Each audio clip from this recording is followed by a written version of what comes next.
चलिए, good morning सबको। क्या चल रहा था अपना? क्लास थोड़ा लेट हो गया। गवर्नर जनरल नहीं, आज पॉलिटी करेंगे। गवर्नर जनरल हिस्ट्री हम लोग का खत्म हो गया ना। आज पॉलिटी समाप्त करेंगे। पॉलिटी में बताइएगा क्या चल रहा था।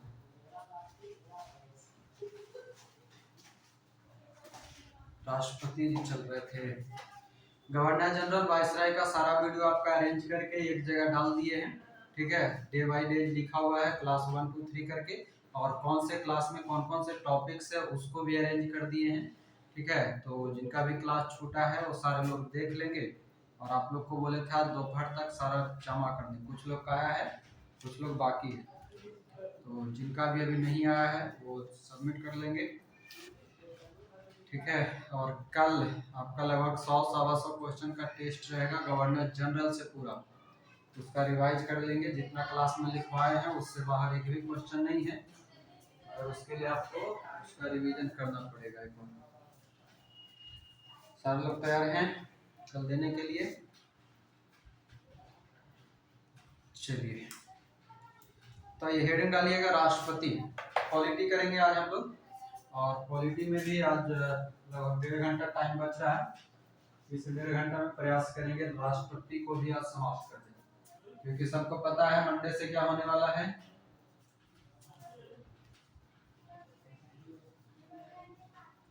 मंडे से आपका 11 से 1 में लूसेंट का फास्ट रिवीजन शुरू हो रहा है।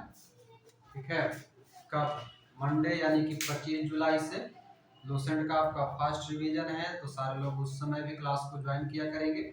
मगर शर्त यह है कि क्लास में आपको अपना बुक साथ रखना होगा। चलिए, ये राष्ट्रपति में कहां तक पढ़ लिए थे हम लोग?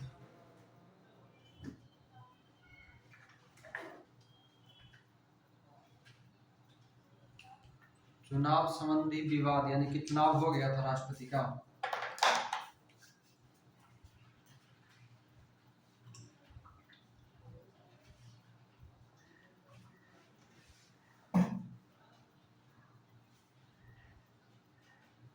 कौन सा चुनाव संबंधी विवाद? तो उसका एक ही बिंदु है बस, अनुच्छेद 71। क्या कहता है अनुच्छेद 71?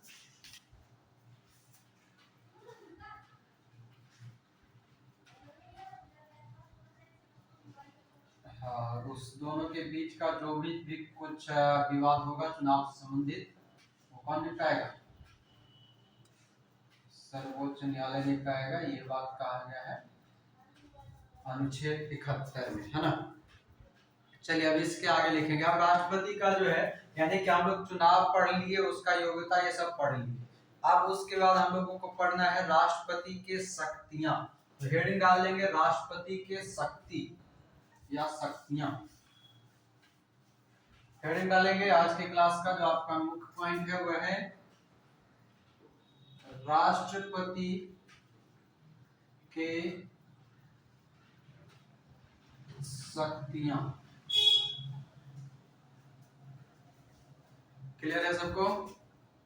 सारे लोग तैयार हो गए? तो लिखना और समझना दोनों एक साथ शुरू करेंगे। आइए, मुख्यतः जो है राष्ट्रपति को कुल, ध्यान देंगे, राष्ट्रपति के पास हम लोग जानते हैं कि राष्ट्रपति जो है वो हमारे देश का सर्वोच्च व्यक्ति होता है, यानी कि सर्वोच्च अधिकारी होता है हमारे देश का, है ना। और इसी आधार पर राष्ट्रपति को हमारे संविधान के द्वारा कुछ अलग अलग शक्ति दी गई है। उन शक्तियों में मुख्य रूप से राष्ट्रपति के हम 6 शक्ति के बारे में पढ़ेंगे। कितना? 6 शक्ति के बारे में पढ़ेंगे। तो लिख लेंगे राष्ट्रपति के शक्तियां में कुल प्राप्त शक्ति, कुल प्राप्त शक्ति कितना? 6। ठीक है, अब एक एक करके सारा लिखिएगा। पहले वो 6 शक्ति कौन कौन से है उसको हम लोग यहाँ पर लिख लीजिए। उसके बाद एक एक करके सबको डिटेल भी करेंगे। तो सबसे पहला जो राष्ट्रपति के शक्ति है, राष्ट्रपति के सबसे पहला शक्ति जो हुआ करता है उसको हम बोलते हैं कार्यपालिका शक्ति। क्या बोलेंगे? कार्यपालिका शक्ति। लिखते चलिएगा साथ में, अभी कुछ समझने वाला नहीं है, बस इसको नोट करना है। दूसरा कार्यपालिका है तो साथ में विधायिका भी रहेगा और साथ में न्यायिक भी रहेगा। इसको हम बोलते हैं विधायी शक्ति। ये तीन शक्ति आप लोग जानते हैं, राष्ट्रपति के विधायी शक्ति, तीसरा होता है राष्ट्रपति के न्यायिक शक्ति, राष्ट्रपति के न्यायिक शक्तियां। उसके बाद जो चौथा होता है, चौथा शक्ति को हम वित्तीय शक्ति के नाम से जानते हैं। चौथा है हमारा वित्तीय शक्तियां। उसके बाद हमारा पांचवा होता है जिसे हम राजनयिक शक्ति और बोलते हैं, क्या बोलते हैं, राजनयिक। पांचवा जो राष्ट्रपति को शक्ति है उसे हम राजनयिक शक्तियां कहते हैं।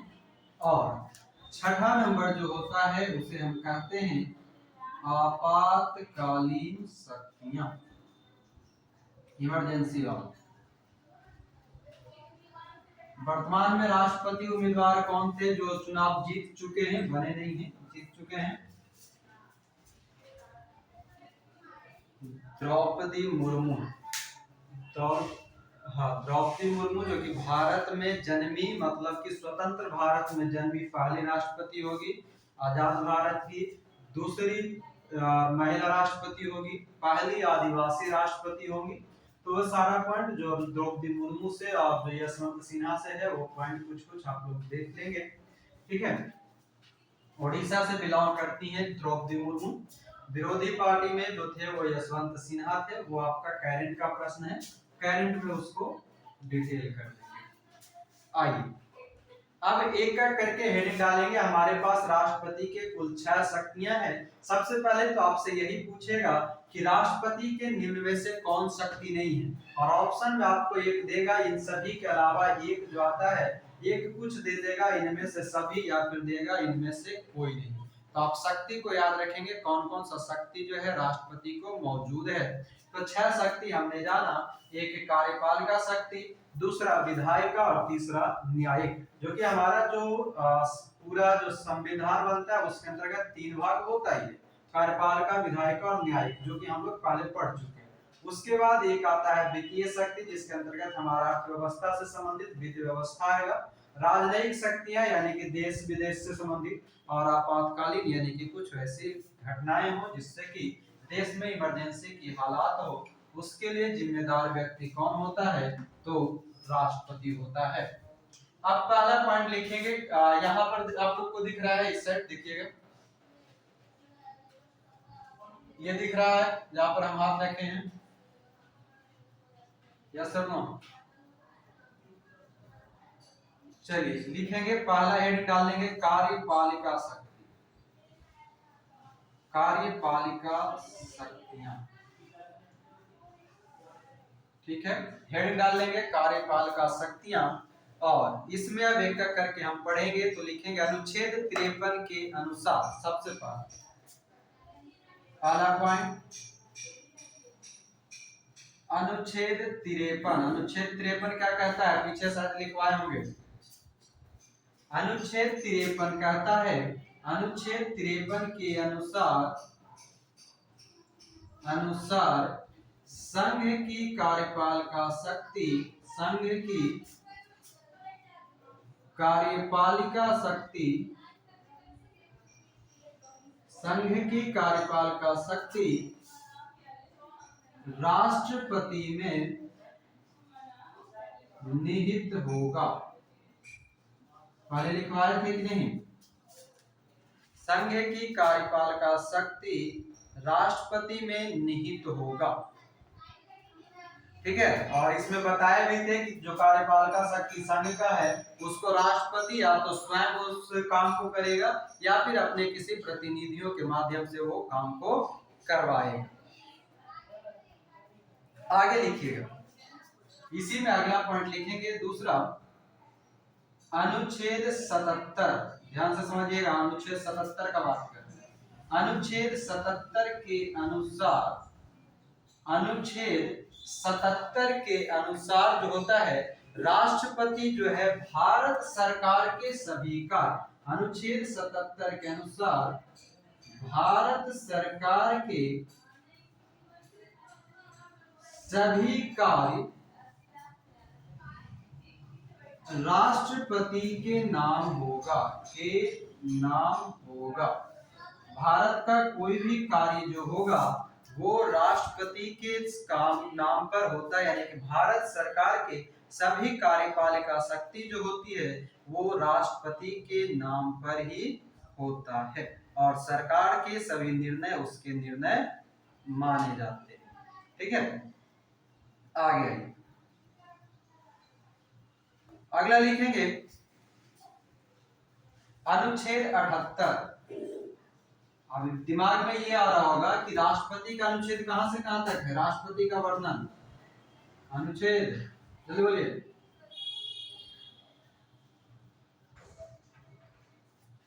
आवाज जा रहा है आप लोग को, दिख लीजिए। तो बीच में रिप्लाई नहीं कर रहे हैं, शोक सभा चल रहा है ना, महाभारत है आज शनिवार के। चलिए एक मिनट, राष्ट्रपति का अनुच्छेद सही लिखे है ना, अनुच्छेद 52 से 61 में महाभियोग।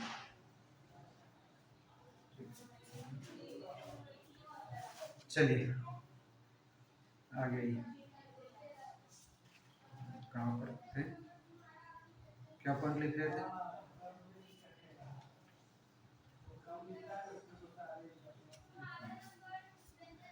लिखिएगा अनुच्छेद 78।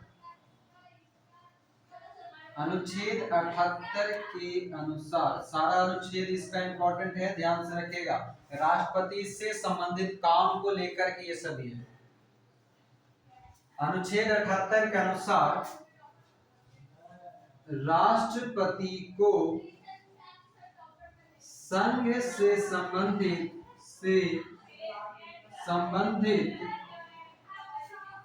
सभी कार्यों का सूचना प्राप्त करने का अधिकार, ठीक है। राष्ट्रपति को संघ से संबंधित सभी कार्यों का सूचना प्राप्त करने का अधिकार। अगला पॉइंट लिखेंगे चौथा, अनुच्छेद 74 लिखेंगे। अनुच्छेद 74 के अनुसार, कौन बताएंगे? अक्सर एक प्रश्न पूछा जाता है, मंत्रिपरिषद का गठन राष्ट्रपति अपने सभी कार्यों को करने के लिए मंत्रिपरिषद का गठन करेगा या करता है। अनुच्छेद 75 क्या कहता है?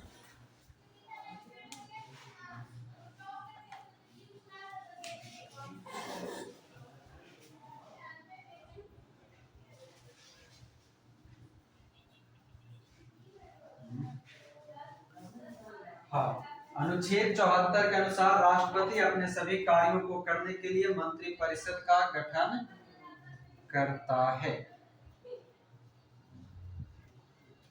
आगे लिखेंगे 5वां नंबर पॉइंट,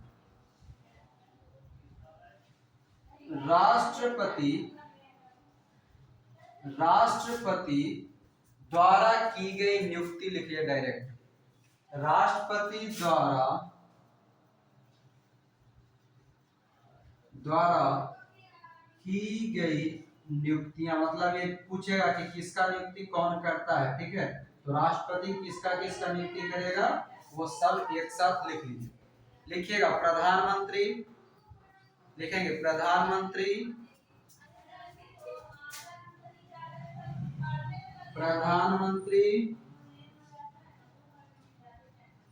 संघ के मंत्री,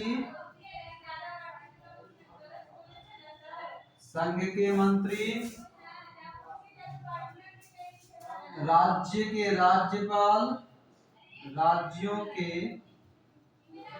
राज्यपाल सर्वोच्च न्यायालय के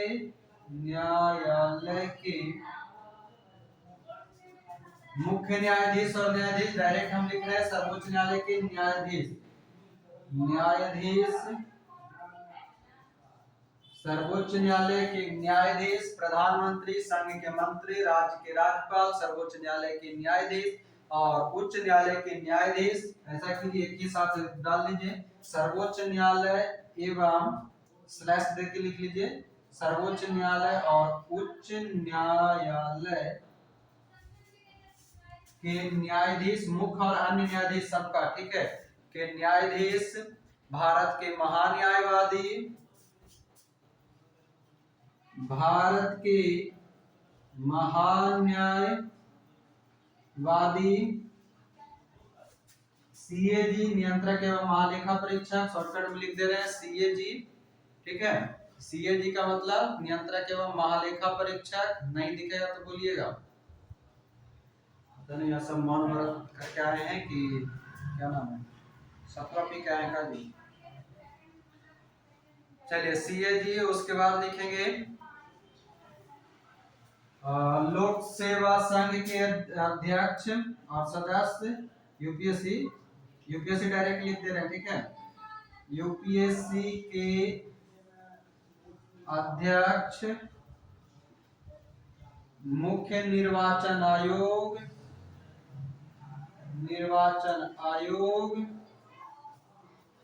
यूपीएससी के अध्यक्ष, मुख्य निर्वाचन आयोग, अन्य निर्वाचन आयुक्त, ये सभी। उसके साथ साथ आपका अल्पसंख्यक आयोग के अध्यक्ष, महिला आयोग के अध्यक्ष, राष्ट्रीय मानवाधिकार, अनुसूचित जनजाति क्षेत्र, उसके बाद आपका पिछड़ा वर्ग के आयोग के अध्यक्ष। हम लिख नहीं रहे, सब बोल रहे हैं, ठीक है, सुन लीजिएगा, याद हो जाएगा ऐसे ही। वो सभी संस्था जो सेंट्रल लेवल पे काम करता है, ठीक है, वो सब जो है राष्ट्रपति उसकी नियुक्ति करता है, चाहे वो प्रधानमंत्री हो, संघ के मंत्री हो, राज्य के राज्यपाल हो, सर्वोच्च न्यायालय, उच्च न्यायालय के मुख्य न्यायाधीश, अन्य न्यायाधीश हो, भारत के महान्यायवादी हो, सीएजी यानी कि महानियंत्रक लेखा परीक्षक हो, यूपीएससी के अध्यक्ष और सदस्य हो, मुख्य निर्वाचन आयोग और अन्य चुनाव आयुक्त हो, राष्ट्रीय महिला आयोग के अध्यक्ष हो, अनुसूचित जाति अनुसूचित जनजाति के अध्यक्ष हो, केंद्र शासित प्रदेश के प्रशासक और उपराज्यपाल हो, ये सभी की नियुक्ति कौन करेगा?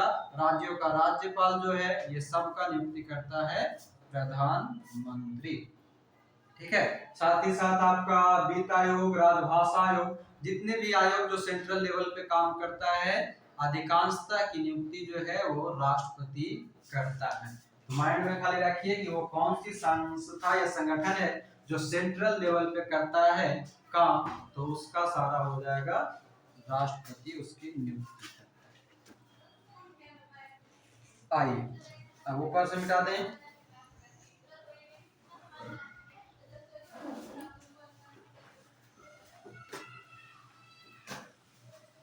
यहाँ तक में किन्हीं को कोई दिक्कत छूटा भी है?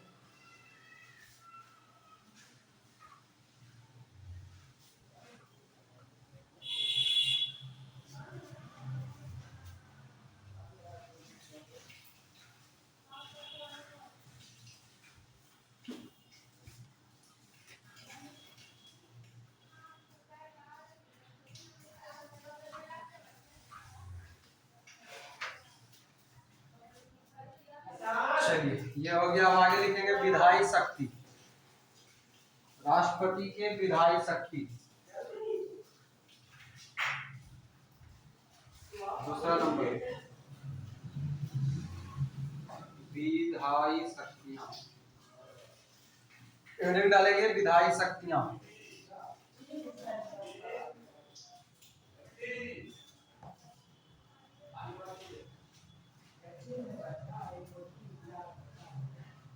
लिखिएगा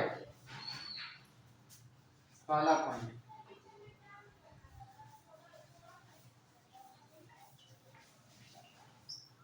विधायी शक्ति है तो लिखेंगे कि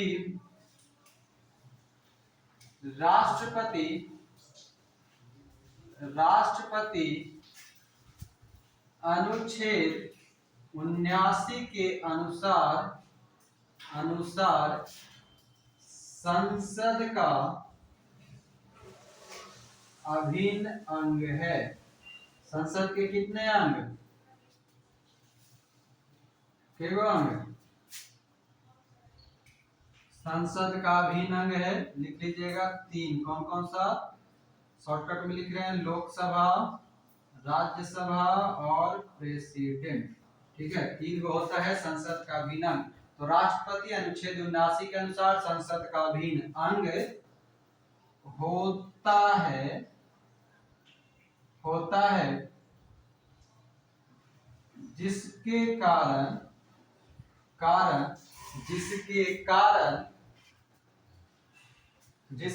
कारण कोई भी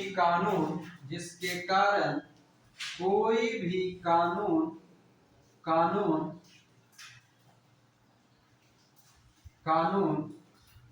राष्ट्रपति के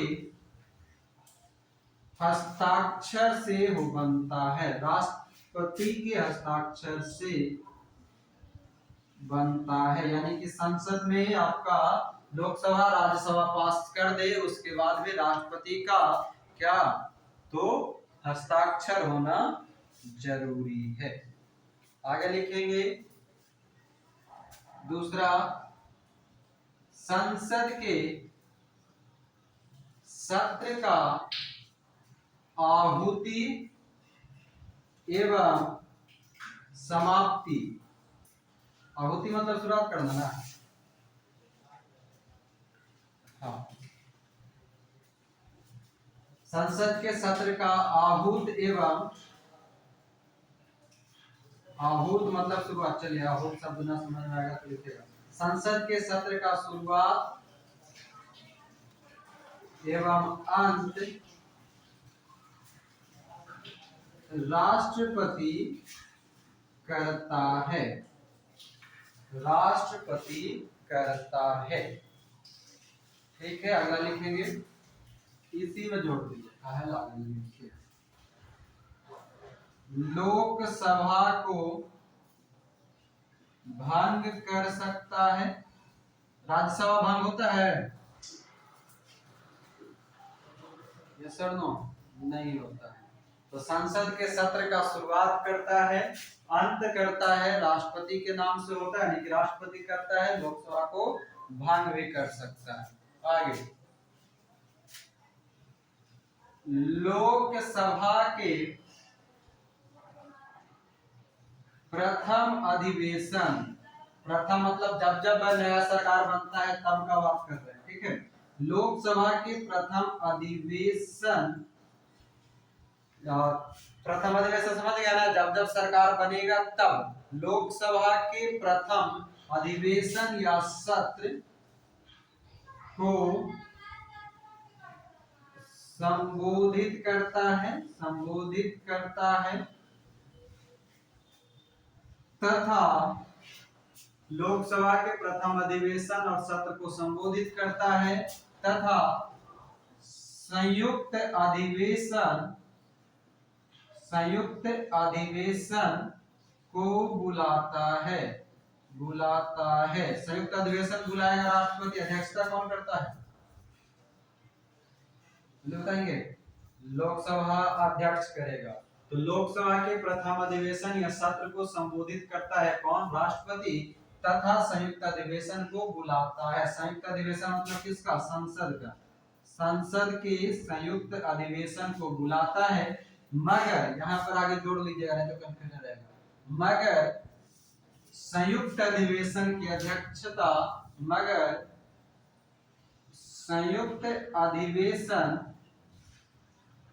अधिवेशन की अध्यक्षता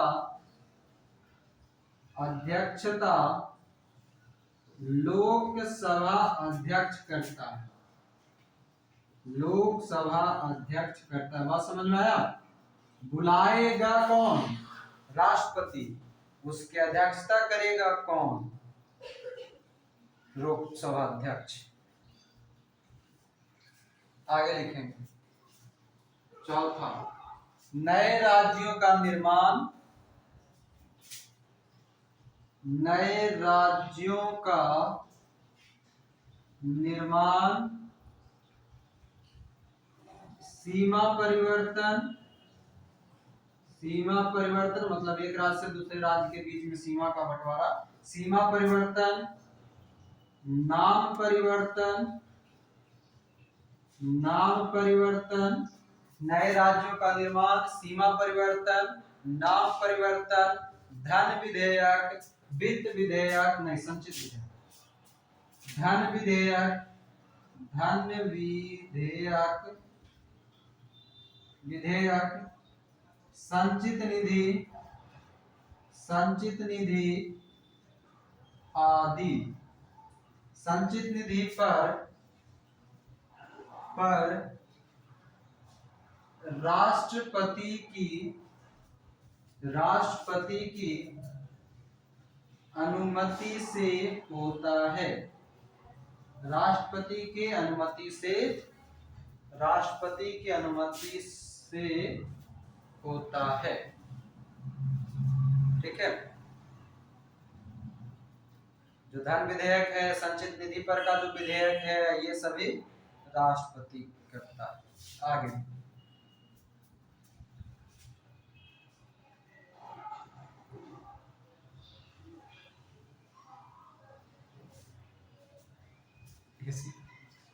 इसमें कोई उपाय नहीं है।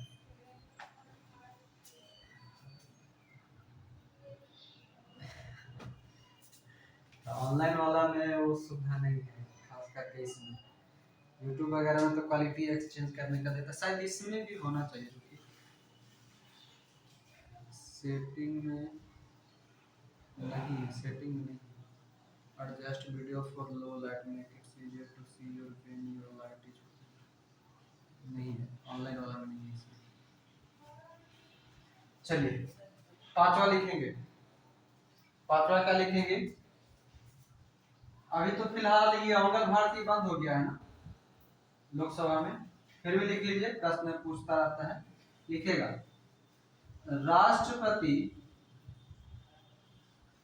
लोकसभा में, वर्तमान में अभी ये पूछा है कि लोकसभा में कितने सदस्यों को मनोनीत करता था, तो 2 को। ठीक है, अब खत्म कर दिया गया है। तो राष्ट्रपति लोकसभा में 2 आंग्ल भारतीय एवं राज्यसभा में 12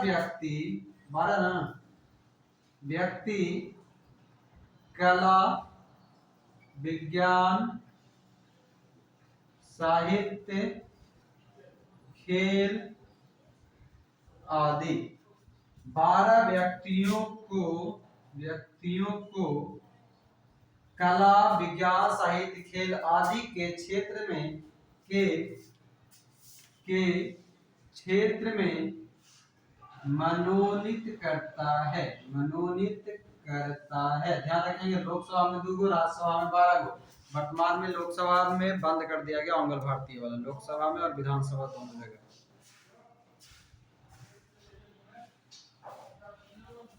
चलिए मनोनीत करता है। आगे एक पॉइंट और लिख लीजिए, अगले इसी में 5 छठा नंबर पॉइंट यहाँ पर लिख रहे हैं, देखिएगा।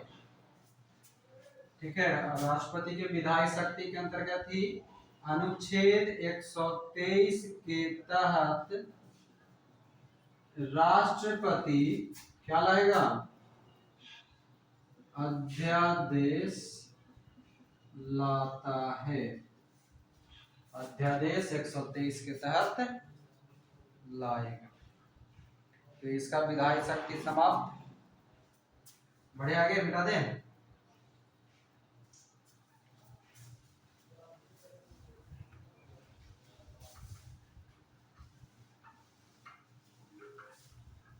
राज्यपाल अध्यादेश किसमें लाता है, कौन सा अनुच्छेद?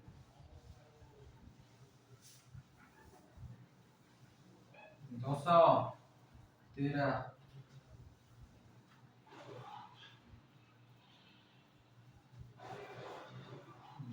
ऑर्डिनेंस किसी भी चीज को पारित कराने के लिए लाया जाता है। चलिए, विधायी के बाद क्या है? न्यायिक शक्ति। तीसरा लिखेंगे न्यायिक शक्ति।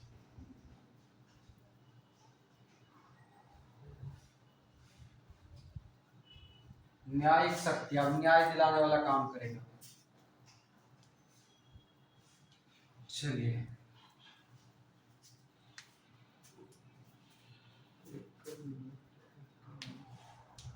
लोग का एगो लगता है छोटा है, इसमें कुल शक्ति 6 लिखे हैं, एक शक्ति छूट गया है। कार्यपालिका, विधायिका, न्यायिक, वित्तीय, राजनयिक, आपातकालीन। एक और लिखे तो मार्शल लॉ भी होता है। यहाँ ऐसा कीजिएगा, कुल प्राप्त शक्ति में एक बढ़ा लीजिए, 7 कीजिए और 7वां लिख लीजिए सैन्य शक्ति। 7वां एक और लिख लेंगे सैन्य शक्ति, छूट गया था। चलिए, न्यायिक शक्ति का पहला पॉइंट लिखेंगे। लिखेंगे अनुच्छेद 72 के तहत क्या है? 72 में अनुच्छेद 72 के अनुसार राष्ट्रपति को क्षमा दान की शक्ति, कोई दोषी व्यक्ति को क्षमा कर सकता है, क्षमा दान की शक्ति राष्ट्रपति द्वारा अनुच्छेद 72 के तहत किसी भी व्यक्ति या अपराधी को सजा जो है क्षमा करने का, प्रलंबन करने का, माफ करने का, मृत्युदंड माफ करने का, ये सब आता है। तो इसलिए खाली डायरेक्ट क्षमादान लिख रहे हैं। ठीक है, मतलब ये होता है कि परिलंबन यानी कि सजा को बढ़ाना, घटाना, उसका अगर किसी को मृत्युदंड दिया गया है तो उसके मृत्युदंड को कम करके आजीवन कारावास, ये सभी कहा जाता है किसमें? तो राष्ट्रपति के अनुच्छेद 72 के अंतर्गत क्षमादान की शक्ति में ही निहित है। तो कभी आपसे अगर पूछ ले कि राष्ट्रपति प्रविलंबन या प्रतिहार ये सभी कैसे करता है, कौन सा अनुच्छेद? तो 72 के अनुसार राष्ट्रपति किसी भी व्यक्ति के मृत्युदंड की क्षमा माफ कर सकता है, सजा माफ कर सकता है, अनुच्छेद 72 के अनुसार। ठीक है, ऐसे याद रखिए। दूसरा, राष्ट्रपति कोर्ट मार्शल मतलब सैन्य लॉ, सैनिकों का जो नियम होता है, कोर्ट मार्शल को भी राष्ट्रपति कोर्ट मार्शल प्राप्त व्यक्ति के सजा को भी कम या माफ कर सकता है। कोर्ट मार्शल में भी राष्ट्रपति करेगा, जबकि वो क्या नाम है, राज्यपाल नहीं करता। सैन्य प्रशासन द्वारा प्राप्त सजा या कोर्ट मार्शल की सजा को भी माफ कर सकता है न्यायिक शक्ति के तहत। ठीक है, चलिए आगे। उसके बाद आएंगे तीसरा, वो लिखिएगा राष्ट्रपति नहीं, ऐसे लिखा अनुच्छेद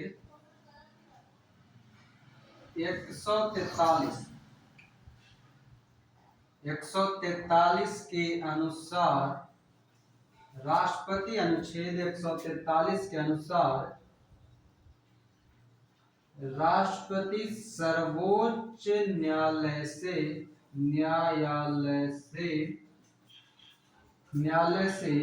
विचार विमर्श, किस पर? न्याय से संबंधित विचार विमर्श कर सकता है सर्वोच्च न्यायालय यानी सुप्रीम कोर्ट से राय मतलब विचार मांग सकता है, विचार मांग सकता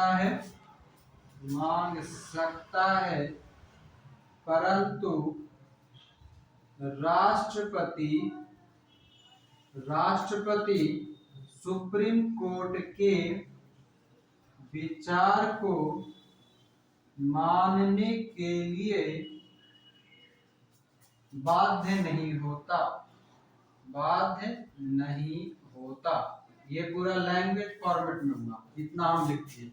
अगर आपको मन है कि हमको इतना नहीं याद रखना है तो आप अपना कॉपी में क्या कीजिए, एक बार इसको अंडरलाइन कीजिए, अनुच्छेद 143 सर्वोच्च न्यायालय से विचार विमर्श, ठीक है। उसके बाद क्या, तो विचार को मानने के लिए बाध्य नहीं, इतना आप कर लेंगे, आपको डायरेक्ट दिख जाएगा कि ये लाइन हमको कहा क्या है ना।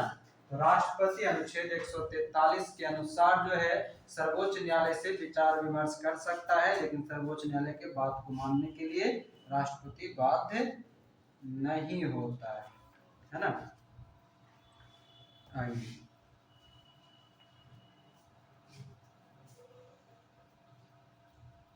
आगे लिखेंगे। चौथा नंबर, अनुच्छेद 124 ऐसे लिखेगा, राष्ट्रपति को अनुच्छेद 124 के तहत, राष्ट्रपति को अनुच्छेद 124 के तहत उच्चतम न्यायालय, मतलब कि हम लिख रहे हैं सुप्रीम कोर्ट, ठीक है, शॉर्टकट में, राष्ट्रपति को अनुच्छेद 124 के तहत सुप्रीम कोर्ट के न्यायाधीश की नियुक्ति, न्यायाधीश की नियुक्ति, न्यायाधीश की नियुक्ति तथा अनुच्छेद 217 के अनुसार राष्ट्रपति को अनुच्छेद 124 के तहत सुप्रीम कोर्ट के न्यायाधीश यानी कि उच्चतम न्यायालय तथा अनुच्छेद 217 के तहत 217 के अनुसार उच्च न्यायालय, हाई कोर्ट, उच्च न्यायालय के न्यायाधीश की नियुक्ति करने का शक्ति प्राप्त है। बढ़िया सवाल है, याद रखिएगा। क्या क्या, अनुच्छेद 124 के तहत सुप्रीम कोर्ट के न्यायाधीश और अनुच्छेद 217 के अनुसार हाई कोर्ट के न्यायाधीश, ठीक है। चलिए ठीक है, भाई जी सब भागा भागी कर रहे हैं रंजू जी।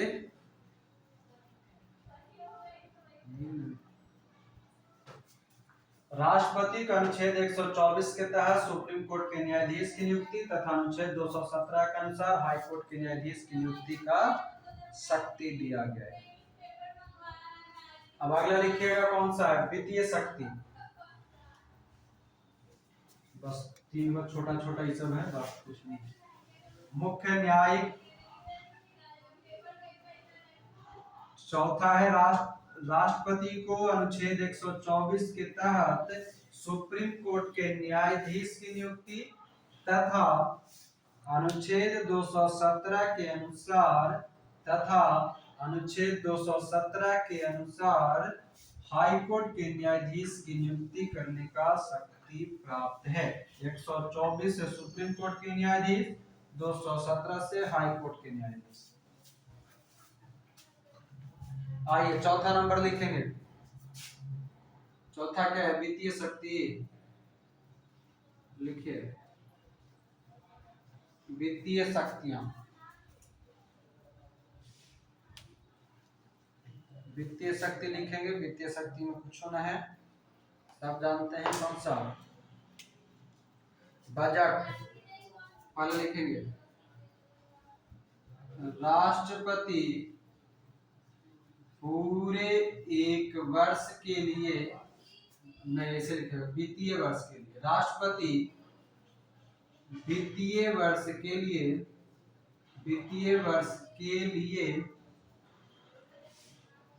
बजट को हम लोग और क्या किस नाम से जानते हैं, बजट का चर्चा है संविधान में, आय वार्षिक वित्तीय का विवरण, है ना। तो ब्रैकेट में ऐसा कीजिए, उल्टा लिख लीजिए, राष्ट्रपति वित्तीय वर्ष के लिए वार्षिक वित्तीय विवरण, वार्षिक वित्तीय विवरण, इसी को ब्रैकेट में लिखिएगा, आय व्यय का विवरण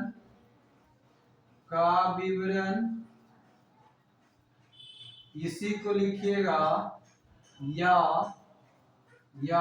बजट ब्रैकेट बंद। राष्ट्रपति वित्तीय वर्ष के लिए जो है वार्षिक वित्तीय विवरण ब्रैकेट में आय या व्यय का विवरण या बजट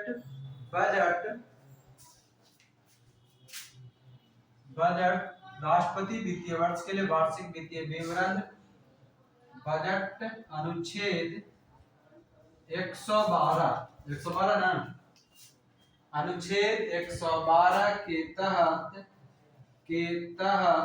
अनुच्छेद 112 के तहत सदन में रखवाता है, मतलब देश के सामने रखवाता है। दूसरा पॉइंट, सबसे पॉइंट मेन पॉइंट इसका ही है, और इसमें देखिए आपको क्या याद रखना है, आपके संविधान में कहीं पर भी बजट शब्द की चर्चा नहीं है, वार्षिक वित्तीय विवरण कहा जाता है, इसी को हम बजट भी कहते हैं, और इसी का एक अन्य नाम आय व्यय का विवरण है। अनुच्छेद इंपॉर्टेंट है 112, ठीक ना।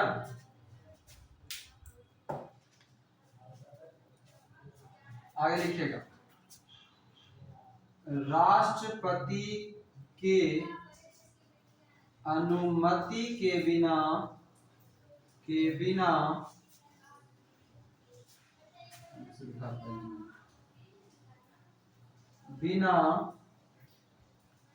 धन विधेयक, वित्त विधेयक, राष्ट्रपति की अनुमति के बिना धन विधेयक, वित्त विधेयक और अनुदान मतलब सब्सिडी जो मिलता है, अनुदान मांग, राष्ट्रपति की अनुमति के बिना धन विधेयक, वित्त विधेयक और अनुदान मांग नहीं पेश किया जा सकता है, ठीक है, नहीं पेश किया जा सकता है या प्रस्तावित किया जा सकता है। अगला लिखेंगे, तीसरा, भारत के आकस्मिक इमरजेंसी वाला जो होता है, कॉन्सोलिडेंट फंड बोलते हैं इसको, कॉन्टिजेंसी फंड बोलते हैं, भारत के आकस्मिक निधि पर नियंत्रण राष्ट्रपति को होता है।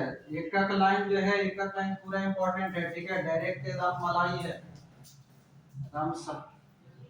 आकस्मिक निधि पर नियंत्रण राष्ट्रपति का होता है, ठीक है, जितना लाइन लिख रहे हैं एकदम मलाई है, एकदम गट सपोर्ट ले जाइए, सपोर्ट ले मतलब जानते हैं ना, ले जाइए। राष्ट्रपति का होता है ना, दिख रहा, राष्ट्रपति का होता है। चलिए आगे, ये वो छूट रहा है, वित्त आयोग, राष्ट्रपति वित्त आयोग का गठन कौन सा अनुच्छेद 280 के तहत करता है, ठीक है। चारों लाइन है, चारों एकदम मलाई मक्खन मार के है, वो अलग बात है कि अब जीएसटी लग गया है 5%, ठीक ना। राष्ट्रपति वित्त आयोग का गठन अनुच्छेद 280 के तहत करता है, क्या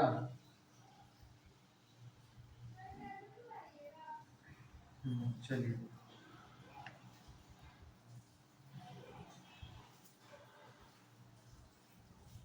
अगला लिखिएगा, इसको मिटा रहे हैं, वित्तीय शक्ति खत्म हो गया, चारों लाइन चारों मलाई है, तो मलाई को सपोड़िएगा जरा आराम से, खींच लेना।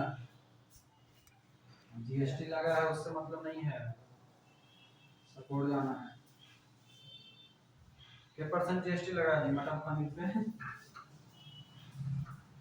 5%।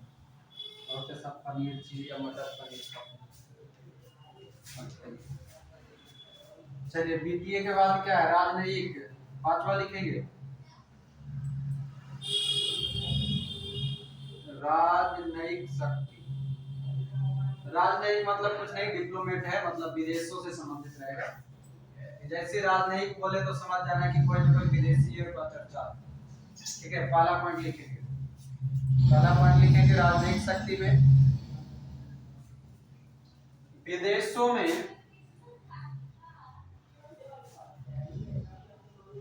विदेशों में भारत सरकार का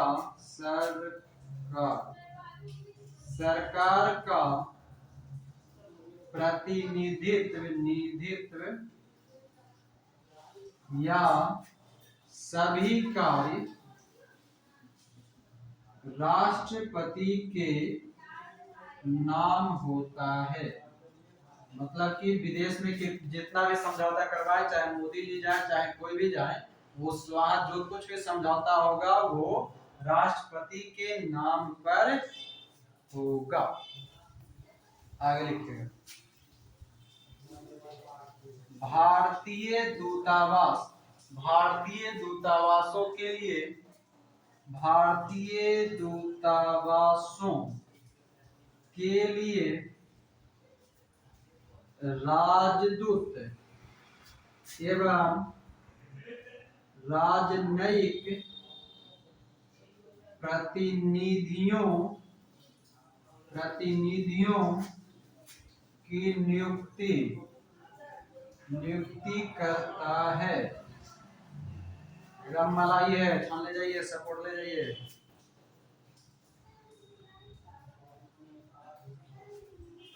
आगे लिखिए,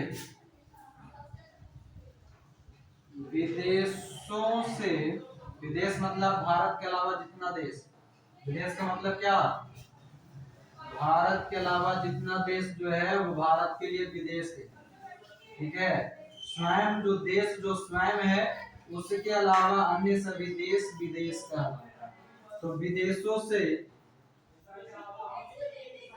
संधि एवं समझौता, संधि एवं समझौता, विदेशों से संधि एवं समझौता राष्ट्रपति के ही नाम होता है, राष्ट्रपति के ही नाम होता है। ये हो गया। अब आगे आइए,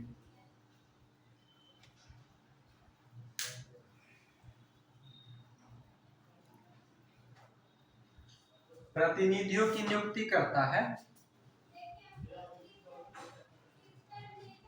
ठीक है, आइए अगला, इसको मिटा रहे हैं।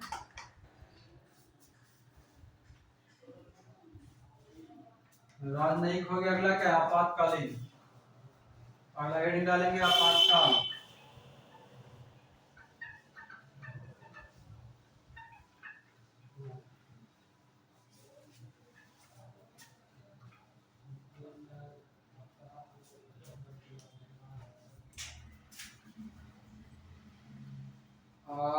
आपातकालीन,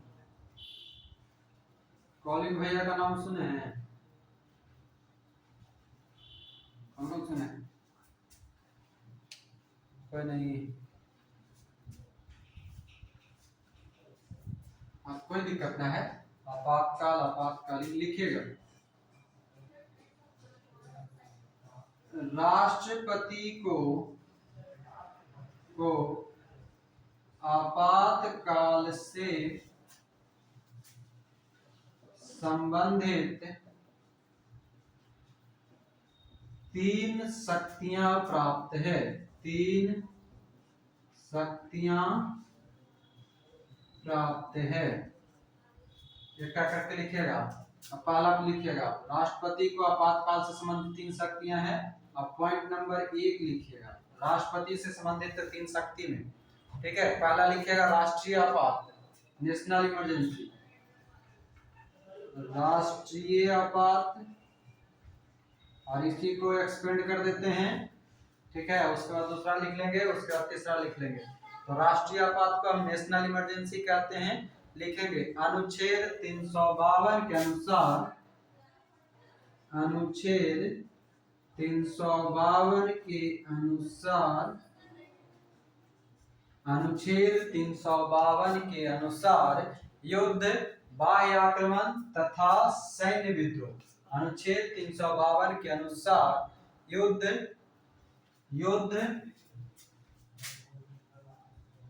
अनुच्छेद 352 के अनुसार युद्ध, बाह्य आक्रमण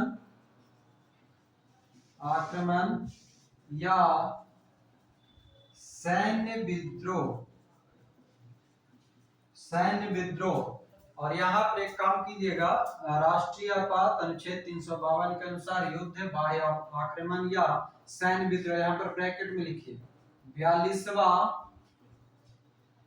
संविधान संशोधन का 1976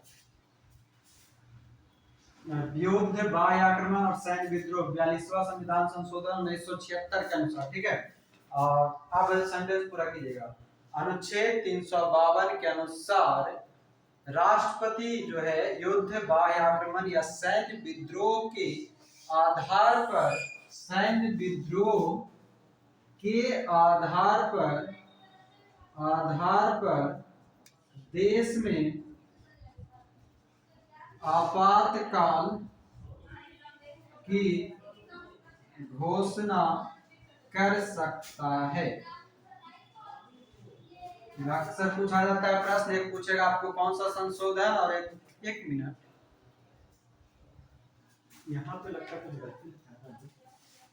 76 युद्ध, बाह्य आक्रमण, सैन्य विद्रोह 44वां है ना, सुधार कर लेंगे। हाँ,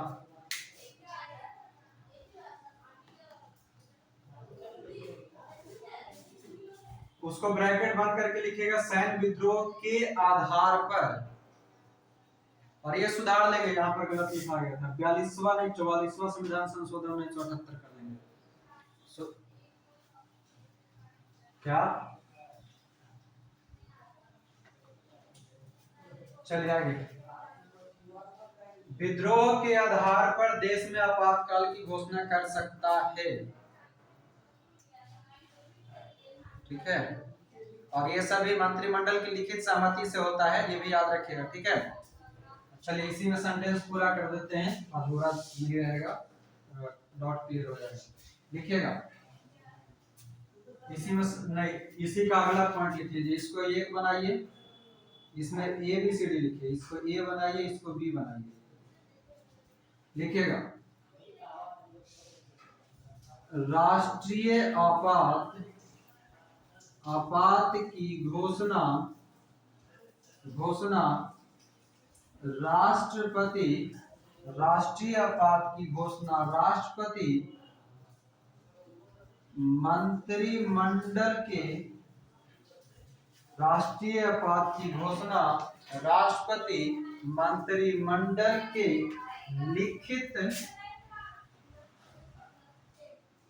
लिखित आदेश पर करता है, मंत्रिमंडल कहेगा तब, ठीक है। आगे लिखिएगा,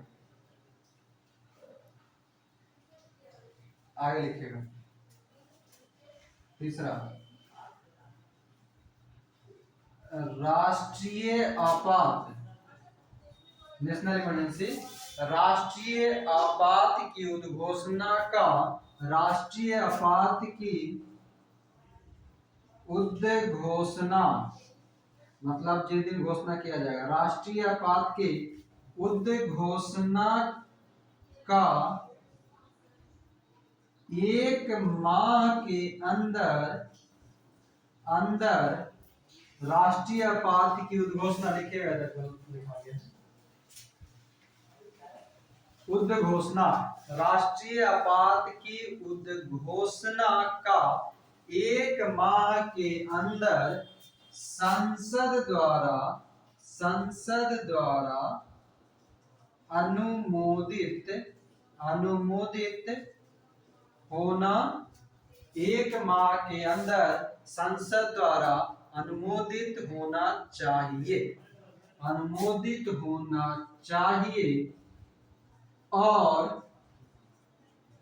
अनुमोदन के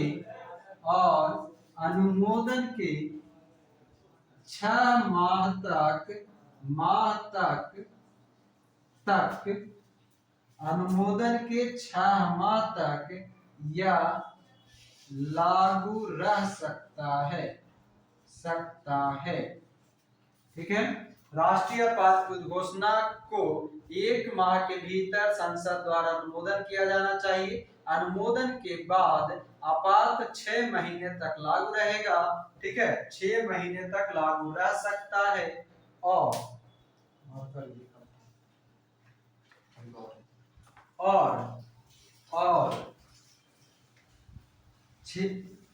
हाँ, इसी में लिखिए, राष्ट्रीय आपात की घोषणा का 1 माह के अंदर संसद द्वारा अनुमोदित होना चाहिए और अनुमोदन के 6 माह तक लागू रहेगा। 6 माह बाद भी 6 माह बाद भी लागू कराने के लिए पुनः अनुमोदन करना होगा। अगर आप इमरजेंसी जो है फिर से, यानी 6 महीने इमरजेंसी लगा हुआ, फिर से और बढ़ाना है कि नहीं, इमरजेंसी की भी और जरूरत है, तो फिर से सदन में जाकर के उसको फिर से संसद में अनुमोदित करवाना होगा, पारित करवाना होगा। ये हो गया। अब आइए 3 शक्ति में पहला शक्ति राष्ट्रीय आपात है। इस साइड में दिख रहा है, यहाँ देखिए तो ये वाला एरिया, खाली एरिया दिख रहा है आप लोग को, खाली एरिया दिख रहा है ना। तो आप लोग भी एगो बॉक्स बनाइएगा, बॉक्स बना के लिख लीजिए पहला राष्ट्रीय आपातकाल, लिखिएगा। अब तक हेडिंग डालिए, अब तक 3 बार राष्ट्रीय आपातकाल की घोषणा हुई, जिसमें पहला लिखेंगे। पहला कब? 1962 में भारत चीन युद्ध। ठीक है, दूसरा लिखेंगे 1971 में भारत पाकिस्तान युद्ध,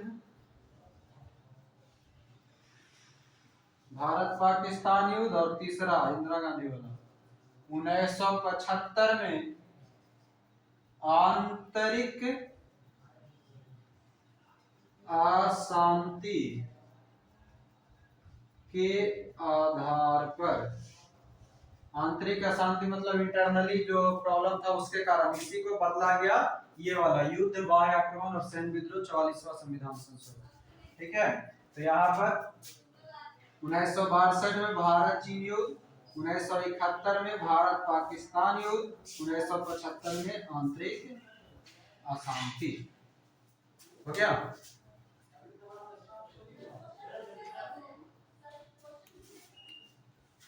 अब तक 3 बार राष्ट्रीय आपातकाल की घोषणा हुई। पहला 1962 में भारत चीन युद्ध, 1962 में भारत चीन युद्ध। दूसरा लिखेंगे 1971 में भारत पाकिस्तान आक्रमण, और तीसरा लिखेंगे 1975 में आंतरिक अशांति के आधार पर। हो गया।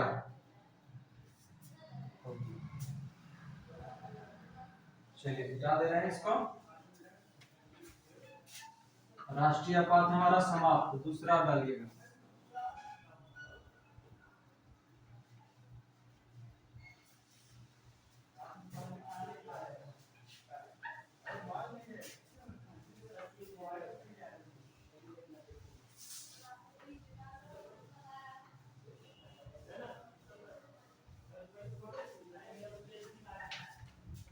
चलिए दूसरा लिखेंगे राष्ट्रपति शासन। राष्ट्रपति शासन, दूसरा राष्ट्रपति शासन लिखेंगे। अनुच्छेद 356 के अनुसार, अनुच्छेद 356 के अनुसार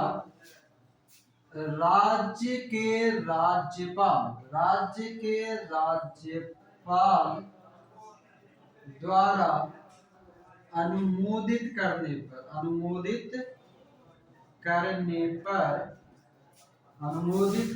पर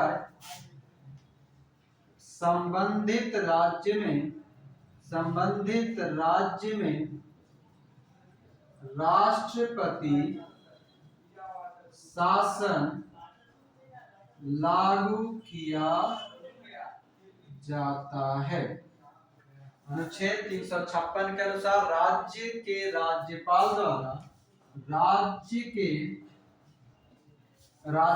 द्वारा अनुमोदित करने पर संबंधित राज्य में राष्ट्रपति शासन लागू किया जाता है।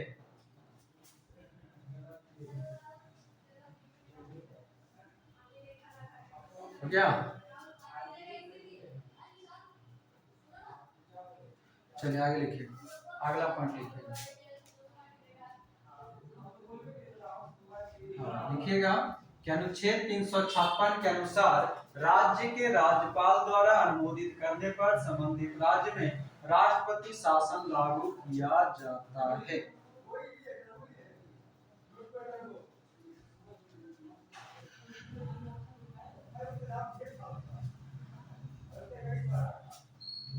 हाँ, अनुमोदित करने पर संबंधित राज्य में राष्ट्रपति शासन लागू किया जाता है। मतलब ये है कि मान लिया जाए बिहार में जो है सरकार सही से नहीं चल रहा है, ठीक ना, और बिहार में जो है आंतरिक कलह चल रही है, सरकार इधर उधर अपना भटक रहा है, तो राज्यपाल जो उस राज्य का रहेगा, यानी कि बिहार के जो राज्यपाल होंगे, वो राष्ट्रपति को एक पत्र लिखेंगे, अनुमोदित करेंगे कि बिहार की जो है राजनीतिक स्थिति सही नहीं है, यहाँ पर की सरकार जो है वो अभी काम नहीं कर सकता सही से, इसलिए अब ये सरकार को अपने कब्जे में लिया जाए। और इस प्रकार राज्यपाल के कहने पर राष्ट्रपति बिहार में क्या करेगा, राष्ट्रपति शासन लागू कर देगा। किसके अनुसार, अनुच्छेद 356 के अनुसार। अगला पॉइंट लिखेंगे, राष्ट्रपति शासन घोषणा के बाद राष्ट्रपति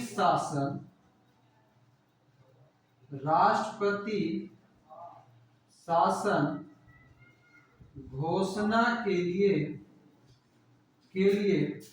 संसद ध्यान रखिएगा, संसद में 2 माह के अंदर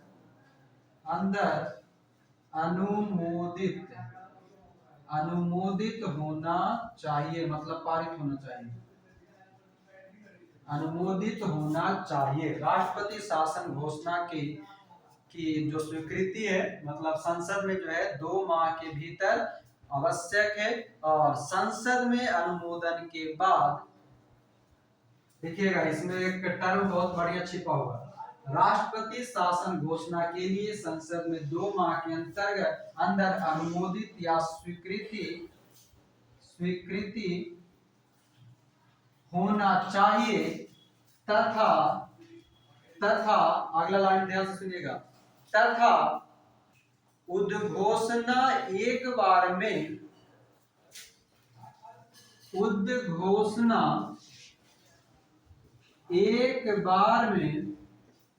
6 माह के लिए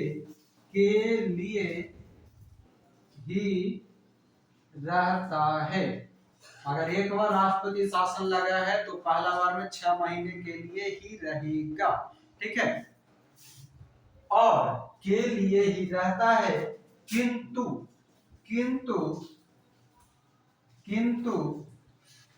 जरूरत के अनुसार के अनुसार किंतु जरूरत के अनुसार छह छह माह पर अनुमोदन के साथ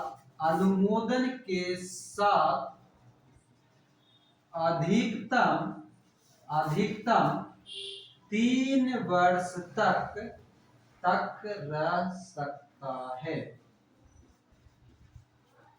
ठीक है, अब ध्यान से इस लाइन को फिर से सुनिएगा। राष्ट्रपति शासन घोषणा के लिए संसद में 2 माह के अंदर स्वीकृति होना चाहिए। उद्घोषणा एक बार में, अगर राष्ट्रपति शासन की घोषणा की जा रही है तो एक बार में जो है वो 6 माह के लिए रहेगा, पहला बार में 6 महीना। अगर अभी भी राजनीतिक स्थिति सही नहीं हुआ है संबंधित राज्य का तो फिर से उसमें अनुमोदन कराया जाएगा और 6 महीने पर, यानी कि प्रत्येक 6 महीने पे ऐसा किया जाएगा। और अधिकतम किसी भी राज्य में अधिकतम 3 वर्ष तक ही राष्ट्रपति शासन रह सकता है। कितना? अधिकतम 3 वर्ष ही राष्ट्रपति शासन रह सकता है। ठीक है, उससे ज्यादा नहीं। तो ये समाप्त हुआ। अगला लिखिएगा, मिटा दें।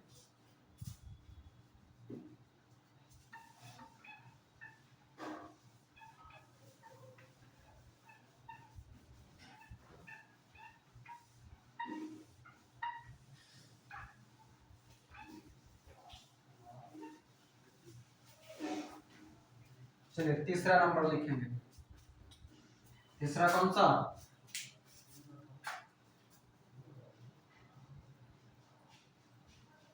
वित्तीय आपात।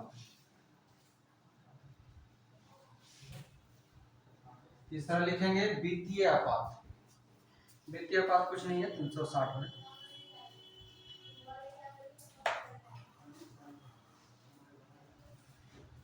देखेंगे। अनुच्छेद 360 के अनुसार राष्ट्रपति को अगर ज्ञात हो कि भारत अथवा अनुच्छेद 360 के अनुसार राष्ट्रपति को अगर ज्ञात हो कि भारत अथवा किसी अन्य क्षेत्र में, किसी क्षेत्र मतलब भारत के अंदर किसी क्षेत्र में, किसी क्षेत्र में वित्तीय स्थिति, वित्तीय स्थायित्व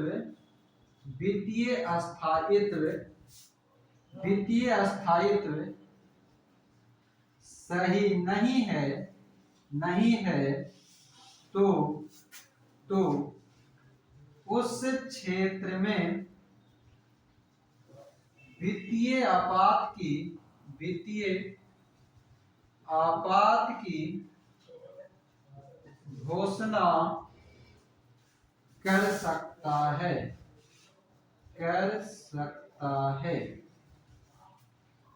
अनुच्छेद 360 के अनुसार राष्ट्रपति को अगर ज्ञात हो कि भारत अथवा किसी क्षेत्र मतलब कोई एक राज्य हो, कोई एक यूटी हो, वो सब में अगर वित्तीय स्थायित्व संकट है तो वित्तीय आपात की घोषणा किया जा सकता है।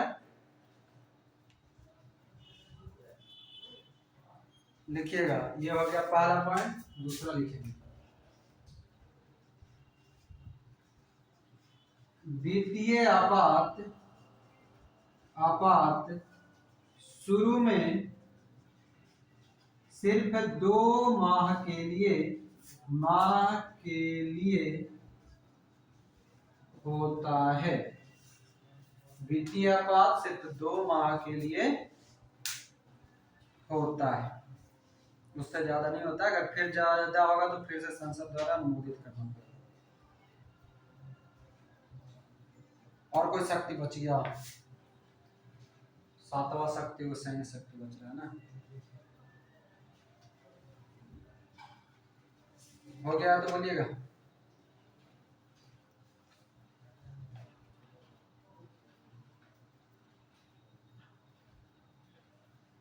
चलिए ये लिखिएगा।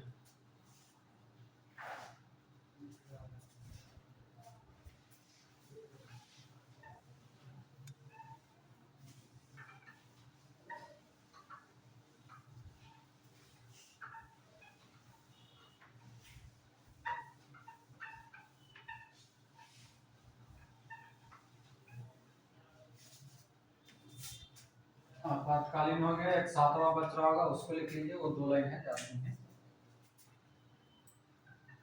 सातवां लिखेंगे सैन्य शक्ति, है ना।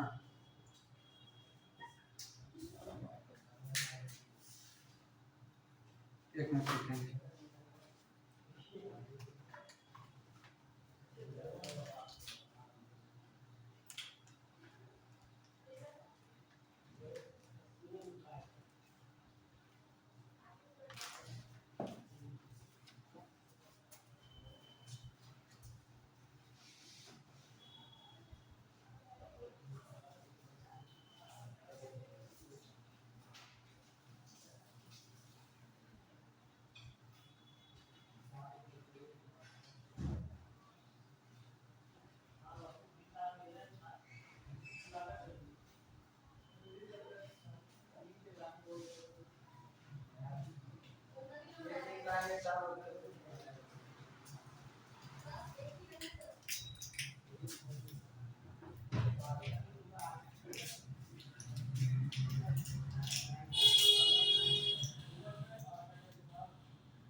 बोर्ड नहीं ना हो रहे हैं जी।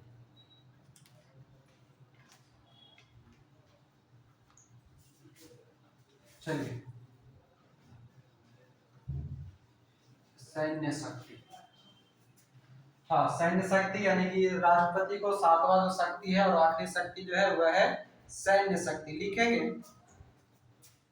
पहला, अनुच्छेद 53 के अनुसार राष्ट्रपति, अनुच्छेद 53 के अनुसार राष्ट्रपति भारत के तीनों सेनाओं कौन कौन सा 3 सेना बताइए जल्दी। थल सेना, वायुसेना और नौसेना, जल थल वायु, है ना। तो अनुच्छेद 53 के अनुसार राष्ट्रपति भारत के तीनों सेनाओं का प्रमुख होता है, प्रमुख होता है, ठीक है। अनुच्छेद 53 के अनुसार प्रमुख के साथ साथ कह सकते हैं उसका प्रधान सेनापति भी होता है। आगे लिखिएगा दूसरा, अनुच्छेद 53(2) ब्रैकेट में लिखिएगा, अनुच्छेद 53(2) के अनुसार राष्ट्रपति को युद्ध की घोषणा करने का अधिकार है। अनुच्छेद 53(2) के तहत राष्ट्रपति जो है युद्ध की घोषणा करेगा।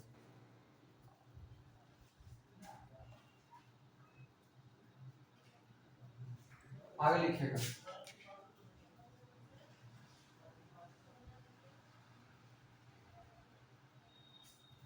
राष्ट्रपति को युद्ध की घोषणा करने का अधिकार है। तीसरा लिखेंगे, राष्ट्रपति तीनों सेनाओं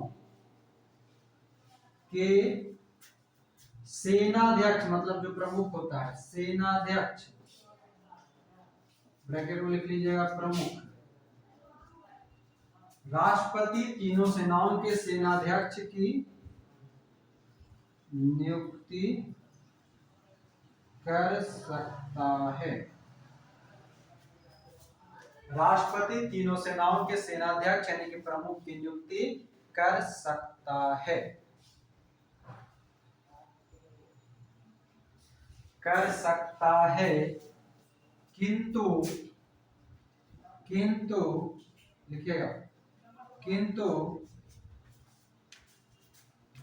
राष्ट्रपति के किंतु राष्ट्रपति के इन शक्तियों को, राष्ट्रपति के इस शक्ति लिखेगा, इस शक्ति का प्रयोग, शक्ति का प्रयोग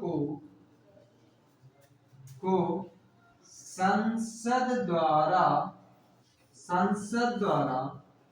विधि बनाकर, संसद द्वारा विधि मतलब कानून, विधि बनाकर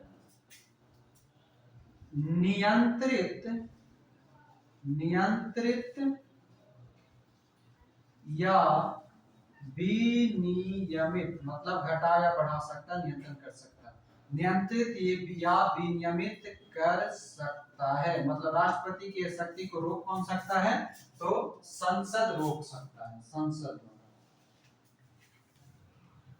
विधि बनाकर विनियमित या नियमित किया जा सकता है।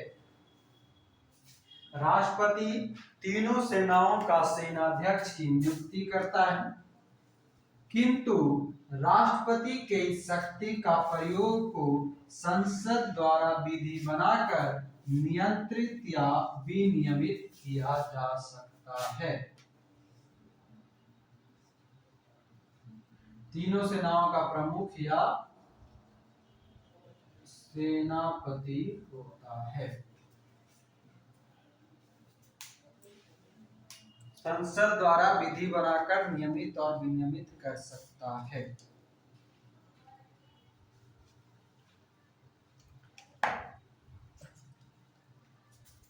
हो गया?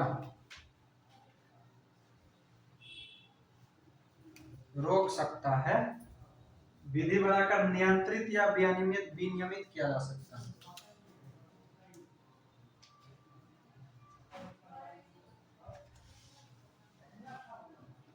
अभी 2 क्लास और चलेगा तब खत्म होगा पूरा, बीच में छूट जाएगा काजी।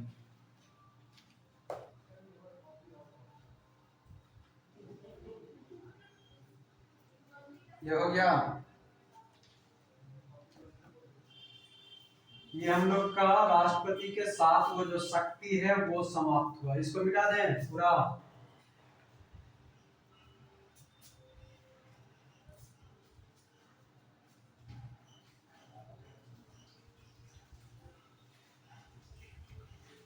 बीच में मिटाने की विधि शुरू की जाए ना।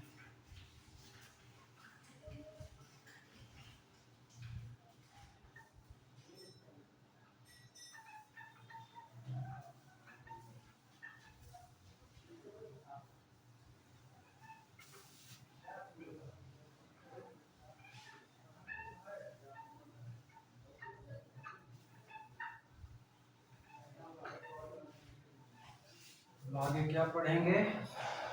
अगला हेड डालिएगा।